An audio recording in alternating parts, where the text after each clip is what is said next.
December 9th, 2021. Trevor here with Technology Drop-In Thursdays.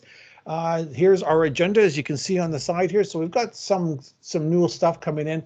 I'm also going to run a workshop, I don't know if end of the week or maybe, end of the month or maybe into the new year on some different extensions and add-ons that we can use with some of the Google products. So in the add-ons, like in Google Sheets, there's a lot of add-ons I use that bring extra functionality and stuff. So I think in the new year, part of what I'll do that is some education on that.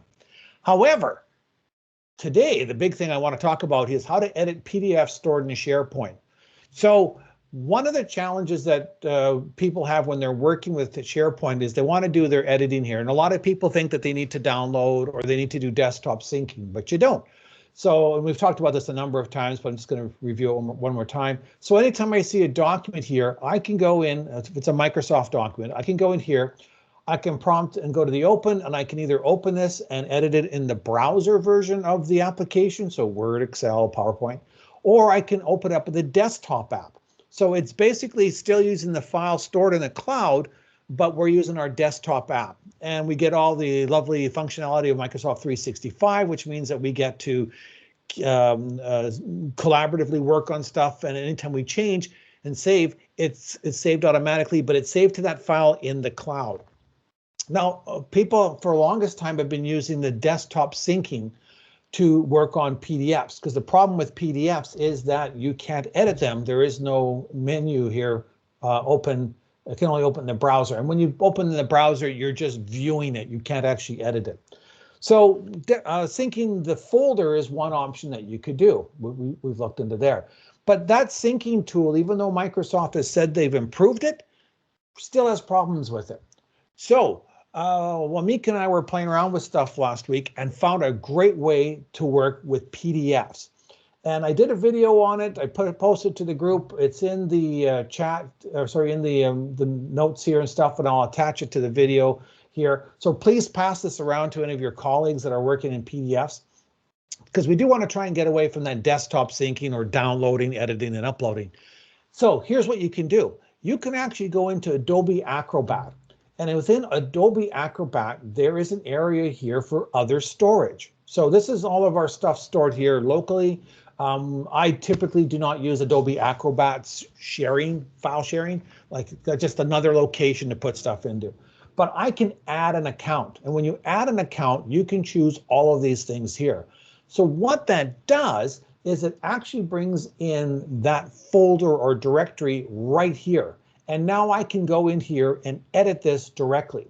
So if we take a look at Farewell Bob, and actually I've got this same folder. So here's in Microsoft Teams and SharePoint. And I'm just going to quickly open this up and just so you can view it. So come on, open up. So Dear Bob. Okay, so that's what the thing looks like right now. So I'm just going to close that. I'm going to go into my Adobe Acrobat here. And I'm going to open this up by using the edit command. So it's the same folder. It's not syncing as in it's making a copy on your desktop or anything like that. All it has is a window there. And basically when you hit edit, it's like reaching through the window, grabbing that document and start editing it. What's nice about this is that it does checkout. So on the SharePoint side, it basically locks it and says, hey, Trevor is working on this right now. So, and for those of you that remember the old P-Staff Common, we used to use all that, there were times you couldn't get into it. You get a message saying so-and-so is, or sorry, this file is locked and can't be accessed. That's a checkout. But look what happens here on the SharePoint side of things. Not only do I get a little icon here, whoops, where's Bob? There you are, showing that it's been checked out. But when I put my cursor over it, it will actually tell you who's checked it out. So you don't have to go running around finding out who is the person that's got it. So I'm going to go into here and cancel this. I'm going to go here and I'll just put in Robert instead because we want to be official. I typically would not edit. Like if I had something in here, I would edit in Microsoft Word and then save that as a PDF. That would be the better way to do it. When you go into here and try and edit with the editing tools, not as clean. So for example, everything here is in a sans serif here. It's probably Helvetica or Nouveau or something like that. But look what happened to Robert. Robert here. I'm sorry, I can't get it any bigger. Can I get it bigger? Oh yeah, maybe. But notice Robert here is in a different font. So I'd have to go in and reset the font and blah, blah, blah. So sometimes when you're creating it from fresh, it's best to use it, to do the work in Microsoft, save it as a PDF. But sometimes for those of you that have to do signing and stuff like that, this is the way to do it. But I'm just going to go ahead and save that. Now notice what I've done here in my SharePoint library, and this is something that I'm really, really pushing people to understand, is that within the SharePoint library, I can create different columns of stuff in here, including a status. So I know where are we with this project? So Farewell Bob is in progress. So I'm going to go into here. Maybe I go assign it, or whatever I want. I'm going to go here and hit save. And then I can go under, oh, now I have to remember. Shoot, I had it all done the other day. Is it properties? No, there it is. SharePoint Office prepared document properties. I'm done with this. So I'm actually going to go in and I'm going to change my status, which represents this one over here. But by double clicking, I'm going to change that status here, and I am now completed. I hit OK, just for making sure. I'll hit save again, and then I'm going to close this. The moment I close it, it says, hey, Trevor, do you want to check this back in? Okay, try this again. There we are. Do you want to check it back in? The answer is always yes. Check it back in. I can put some comments in there if I want, which we can track over here as well. But I'm just going to leave it blank. I'm going to put it in. But look at this. The status has already changed. So I don't actually have to come over here after editing and change the status. I can do that directly from in the PDF. This is probably the best way to work with these documents in SharePoint. Get rid of the desktop syncing, because they still have problems with people, the syncing doesn't work, they delete it, it deletes all your files and stuff. This is the best way to do it, because I'm working directly in SharePoint here, I'm working directly in SharePoint here. Now, just a quick tip, the video goes and demonstrates it. When you go and add an account and you add in a SharePoint site, there's two things that you can add. You can either add in your full document library. Okay, so in the case of SharePoint, my document library is called Projects Document Library, and it would include all those folders. Or I can add in a folder level. If you add in a Projects Document Library, you do have to have edit access to that whole document library in order for it to show up. So if you don't, then you probably have to put in folders. So you might have to put in 3 folders in here and stuff. But here's how it looks. You get this long URL. And if you're doing a document library, you just take everything from forms afterwards, cut that out. That will give you the document library in Adobe Acrobat. If you want the folder, it's a little trickier, but nothing major. You do all the forms here, and then notice how it starts repeating itself. So Teams Training Playground, Documents, Document Library. There's the folder. The folder's called Letter and Templates. So I want to keep that. So I'm going to delete the stuff in red here. I'm going to delete the stuff afterwards here. So my URL will look like this. And I put that in, and that's how I got letters and templates. So, and once I do that, it'll sync automatically. So if you are doing those PDFs and you have to timestamp them or sign them or whatever else, go work within Adobe Acrobat. It'll be so much easier for you and everybody else. Cool. Let's make sure there's no questions on that one. Nope. Okay, excellent. Any questions? Hand up. Sorry, say that again. Oh, I didn't see the hand up. Sorry. Yeah, just come off. I had your screen hidden. What do you got, Mike? Well, since you mentioned about using the status column, I have a follow-up question on that. Okay. Tell you what, can we do that afterwards? Sure can. Because I just want to get through this stuff first, and then we can address the direct columns. Yeah, because I'm just focusing on the Adobe Acrobat at this point. But yeah, I'm more than happy to discuss that afterwards. Okay. Anything related to Adobe and editing? Trevor, where do you add this document library? Are you doing it in SharePoint and then going, or that can't be right. In Adobe, you're adding the SharePoint? Yep. Yep. This is the Adobe application. So when you open it up, here's all the different places. So there's a thing there called Other Storage. Add an account. Okay. Okay. Thank you. That's where we got these 5 guys here. Awesome. Thank you. Yeah. I even put in my OneDrive. So if I wanted to, it's my personal OneDrive would show up in there, and I could go make edits to PDFs and stuff in there. Another thing too that's kind of cool is if I have a Word template I can actually I'm going to open up this greeting letter. No, I'll do the farewell template. So I'm going to create a PDF from this Microsoft Word document, and I can create that. And I'll go ahead and here, blah, blah, blah. Why does it do that? Every once in a while I get this message. Let's see if it'll convert it for me, be nice. Well, I'm not going to spend a lot of time on it, but imagine, if you will, it basically creates a PDF of that document. And then anytime I'm working in Adobe and I go to hit save, those other accounts are also showing up as locations. So even if I'm in Adobe and I go and hit save as a brand new file, it will, there we are. So this is a brand new file. I'm going to do save as or something. So actually, no, this is the template here because it's a PDF.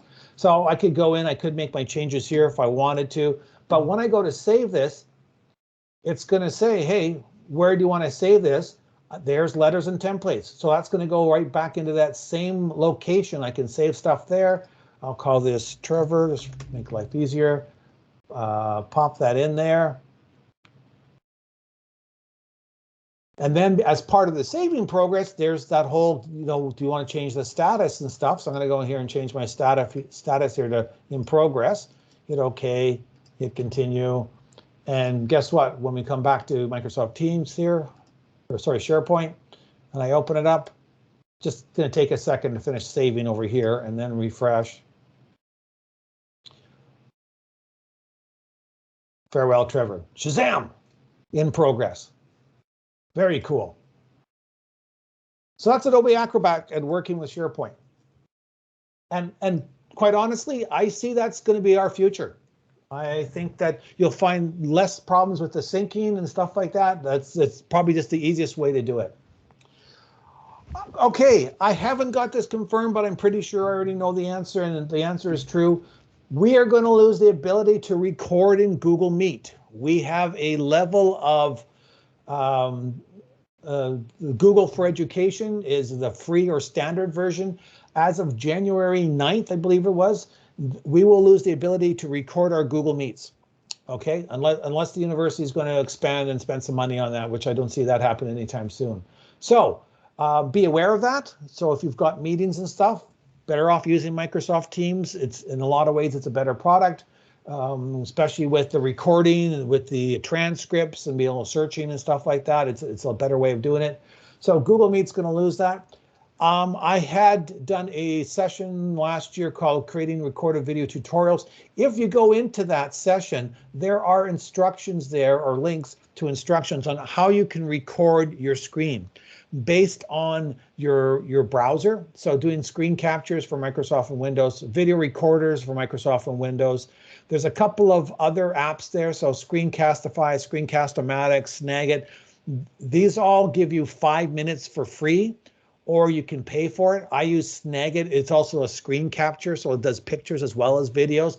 It's I think it's $70 one-time fee or something like that for that. And I love it. To me, I would pay for that regardless of, if I wasn't working at McEwen anymore, I would pay for that because I use it all the time. So just be aware, please pass the word around. Google Meet, yeah, we're going to be losing recording early January. Early January, they're starting the process. They figure they'll be done by end of February. So we don't know where we fit in there, but as of January, don't depend on it.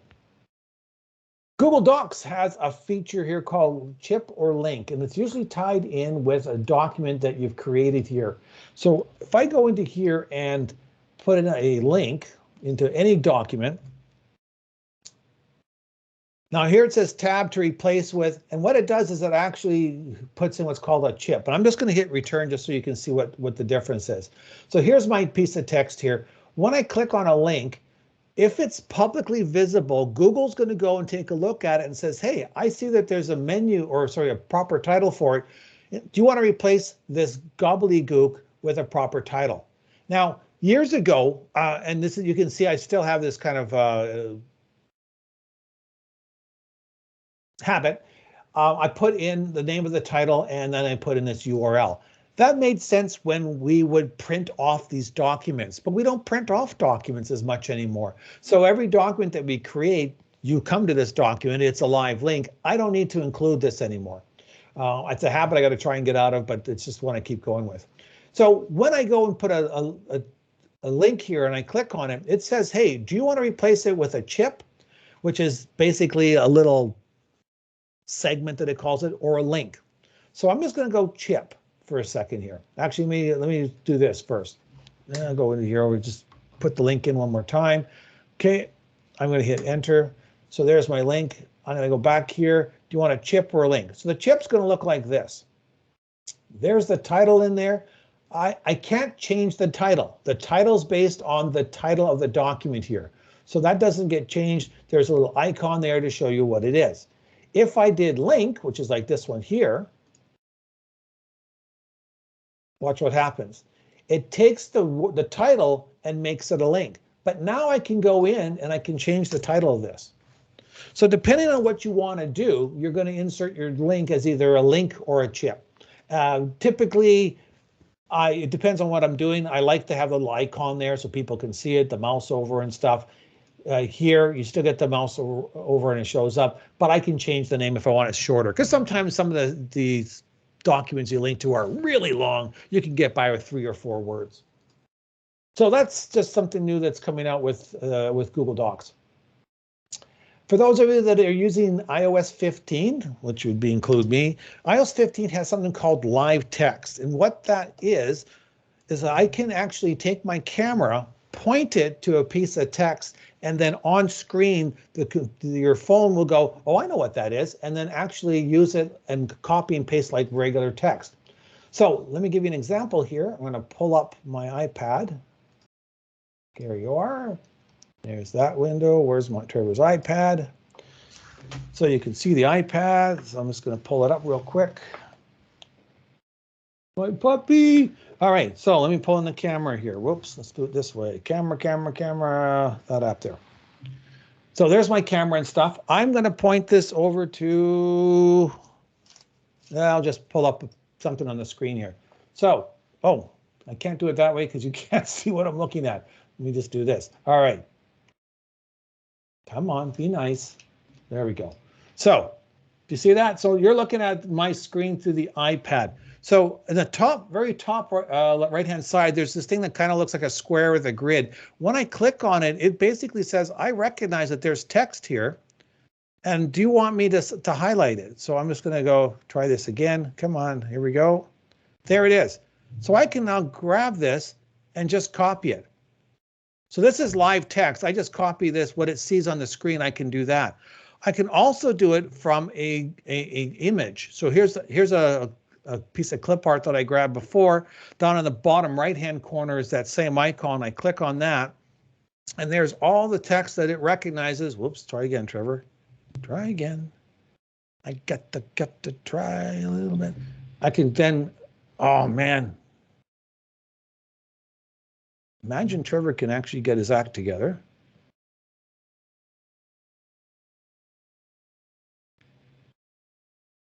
Well,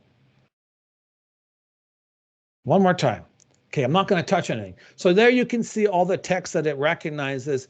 When I go in, and normally it might be because I'm screen sharing or something, but when I go in and I grab that and move it across there, that allows me to, what's the word I want? Allows me to grab that stuff. Did I screen share that properly? Were you guys able to see all that? No, couldn't see it. Oh, gosh. Let's try this again. Someone should have said something. Dummy Trevor. All right, here we go. We'll try this one more time. All right, on the left is my computer. So down in the bottom right-hand corner in the blue there, that's the icon. When I tap that icon, it highlights all the text that it sees. I can just copy and select it. Even though it's a picture, it says I recognize text. So it's got OCR basically built into it. It'll do the same thing with live images as well. So when I've got my camera on, let's see if so there's my camera pointing it at the screen on the right. I can do the same thing. I'm clicking a button and there it says, hey, I see all this text here. I can just go copy and select it all. So if you just need to do a quick screen grab or something like that, that is an awesome way that you can do it. When that function first came out, the funniest thing was one of the examples they were showing of it was a student who was sitting behind another student who was taking all these notes. And the second student just basically sat there and was taking pictures and then copy and pasting the notes that the other person had typed out into his own file. So he didn't even have to do anything. He was just taking pictures, highlighting text, and running with it. Cool. Last thing. Oh, there's a comment there. Let me just double check, make sure it's something I need to address or not. Come on, comment, come back. Oh, Kim. Yeah, next time I do that, just come off mute. I can't see half my screen, so I don't see the chats and stuff. Microsoft Teams has got a couple of different updates here. So new search filters, which is really, really good. So when I go into searching in Teams here, give me a sec here, up top here. So I'm going to type in farewell just so we can see it, farewell. And I'll hit enter. So it now breaks things down between all items, messages, people, and files. When I go to messages, which is kind of cool. Oh, come on, Trevor. Let's do document. Here are all the different conversations that I have. And then there's a little drop down here, I can actually see some of the other comments around that. So I don't actually have to load the whole conversation. I can just see the comment before, the comment afterwards. And then if I want, I can click on here just to go to the actual message in the chat. I can go in here and I can select whether it's coming from a chat or a channel. So we know channels are tied to Teams, not to the personal chat. I can specify a specific channel or team. I can use the @ mentions, all sorts of stuff. So the filter is getting a lot better. Same thing here. When we go into the files, you've got all sorts of different modifications you can do. There's the drop down menu here as well that you can get some more information, though at this point I don't see a lot happening. But that's new search filters. So they're making Teams more useful, which is what they've been promising for a long time. Last thing I'm just going to demonstrate really quickly is word cloud polls. So when you create a scheduled meeting, again, it's got to be a scheduled meeting, you can add different apps. So I've got a meeting here. I'm just going to pop it open here real quick. There's a plus sign here. I can add the Q&A app, which we've talked about before. We've talked about adding the polls before. Before, it used to be 3 kinds of polls that they had. So, or 2, multiple choice, multiple quiz, so there's a right answer in there, and then they just added word cloud. So what happens with word cloud is as you post this to the chat for that event or meeting, people can put in their answers. Now, rather than having some people put in different things but spell it differently, so like we, kitty, kitty, cat, but they all mean cat. What a person can do is once they've seen all these are in play, I don't have to repeat the word cat or dog. I can just go and say like. We're at 13 responses now. I go into here, I click on like. That takes that to 5. This goes up to 14. And of course, the bigger, the more people that click on it, the more popular the term is, the bigger that's going to be. So, you know, with a larger group, that kind of would be fun stuff to say, okay, you know, what's your favorite animal? Bang, just something informal to do. But you don't have to type it in. You just have to make sure you go in there. Sometimes as an end user, you won't see all this displayed. So just go where it says view results. And when I would use this, I would suggest, okay, before you go and submit, click on view results, see if it's already existing. If it does, click on it, or else enter a new term. And that's it. I'm going to stop there. That's a lot of stuff, 24 minutes. Any questions on anything that we've chatted about? I have a question, Trevor, about the Nope. search. The search within Teams. When Yep. you click go to conversation, it doesn't take you to that specific thread, or maybe my Teams isn't working as it should. Well, it's supposed to. So let me find I'm going to find something here where is user 30. So let me just find something here really quickly, and we'll just give that a quick test. And somewhere here, user 30 said, yo. Okay, we'll use yo as a search term. So, yo. Messages. Kim, all results. It's got to be more in here. All right, well, let's go back here for a second, then let me just try something with in here. So you're saying if you go to message, it doesn't actually pull the message up? No, it doesn't go right to that thread, that particular part of, no. you could have a long conversation with one individual that's been going I for see what you're months. saying. It doesn't Yeah. jump to that particular item. Well, we will put that in as a request to Microsoft. In the meantime, though, if you're in this channel, if you just do Control F, it automatically says finding within that channel, then you can do a second search. I agree that doesn't make any sense, but I mean, at least it's something to get you to find that stuff. But yeah, I will definitely look and see if there's on the feedback forums and see if we can't get that in, because I agree with you. If you're bringing it up, just take me right to the bloody piece of text there. Well, Trevor, just to tag on to that, I was having problems with that today too, where it takes me to the message that I'm looking for, but I can only see that message. So for example, I was trying to find where I'd asked what queries somebody used, and I can find my message that says what queries, but it doesn't let you go to that part of the thread, right? So you can't see the responses. It's done. And then you can see the date at least, so you can scroll back, but do I want to scroll back to October? Right, yeah. And like I mean, I agree with you all. It should do that. This is just something I found out this morning, so I haven't really played with it a lot. But I agree, it should go to the actual message, not to the channel or the chat. But until they fix that, you can just do a search within the channel of the same query, which makes no sense. But at least that'll search you, or stop you from having to scroll through 1,000 things. But you're right, the date stamps are always in there, and you can always scroll back for something like that.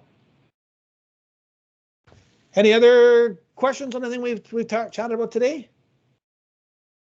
Cool. Trevor, is it now I just ask my question or later still? Sure. Are you okay if we keep recording, or would you prefer not? Yeah, I can keep recording. Okay. This is learn time. So, you go ahead, and if anyone else wants to stick around, we got some more time afterwards, and I can turn the recording off if you prefer. But yeah, let's go from there. All right. Your SharePoint site that had the status column? Yep.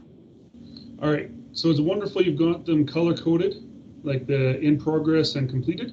Yep. Let's say I wanted to have the completed green and the in progress blue. Okay. So when you first create this stuff, so under column settings, I'm going to go to edit. But when you first create it, that's when you can choose.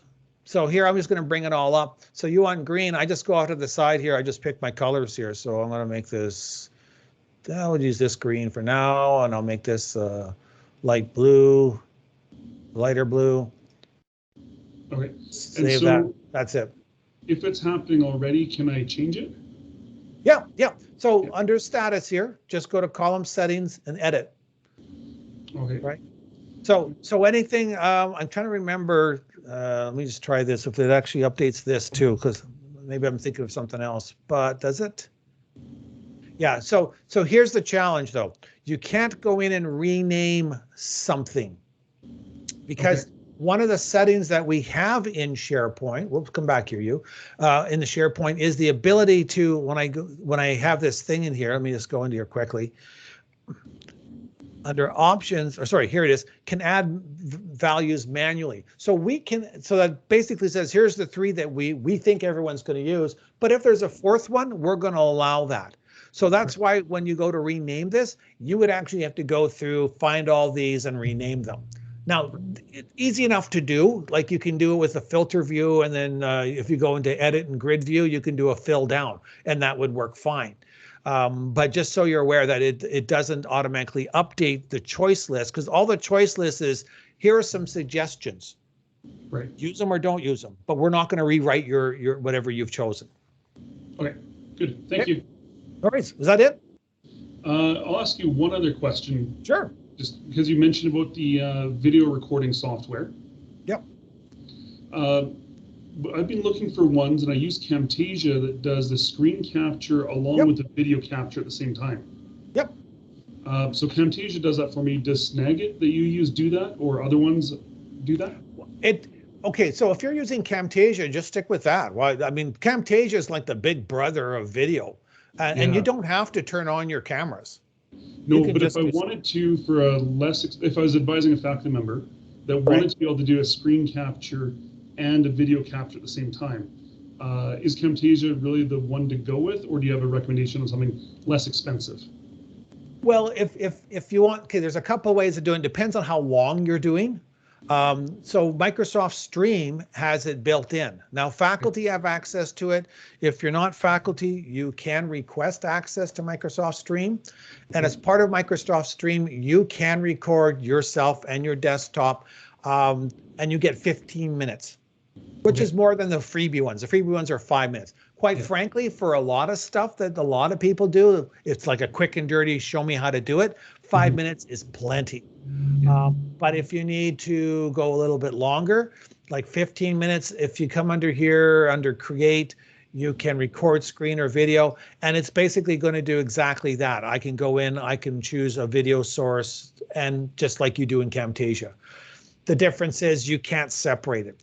With Camtasia, one of the nice things about it, and I don't recommend that everyone runs out and buys Camtasia. It is expensive. It is like, if you're doing this like me, as part of my career and jobs and everything else I do, it's worth the money for me to spend on it.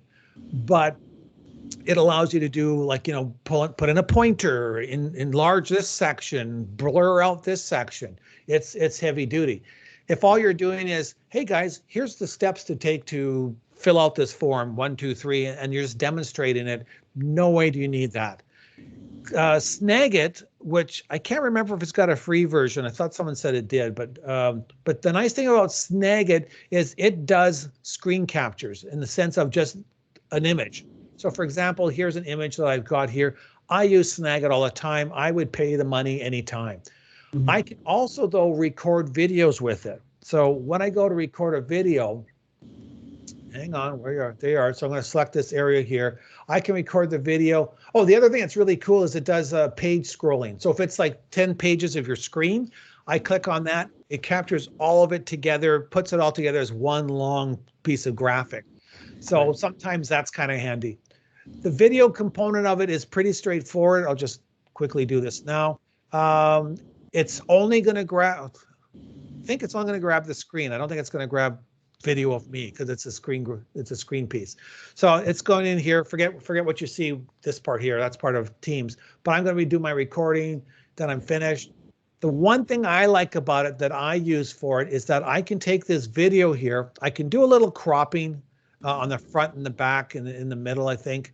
But I can also save it as an animated GIF. So sometimes I have things that it's not a full-blown video. I just want you to see drop down, move over, go to black. Drop down, move over, go to black. That's all the animated GIF does. And so Snagit does that, not a problem. You get, actually, if I remember now, you get 2 weeks, I think you get a 1 week or 2 weeks or 10 days, you get a free trial with it. Try that, see if it works for you. If it doesn't, then, you know, Camtasia is the next level. But Camtasia is hundreds of dollars. It's like 300 and some odd dollars, if not more. Yeah. So there is an education pricing for it. I use it as a Google trainer. I've used it for years and years, but you know, it's definitely not cheap. But you know, if you make a career out of making videos like I do, then it's worth it. Yeah. Okay. Thank you. No worries. Kim, you have your hand up again, or no, hand up. Sorry. Yeah, I was just wondering how you added that column in SharePoint, because I don't have that option. When I go into my SharePoint site, I don't have the add a column.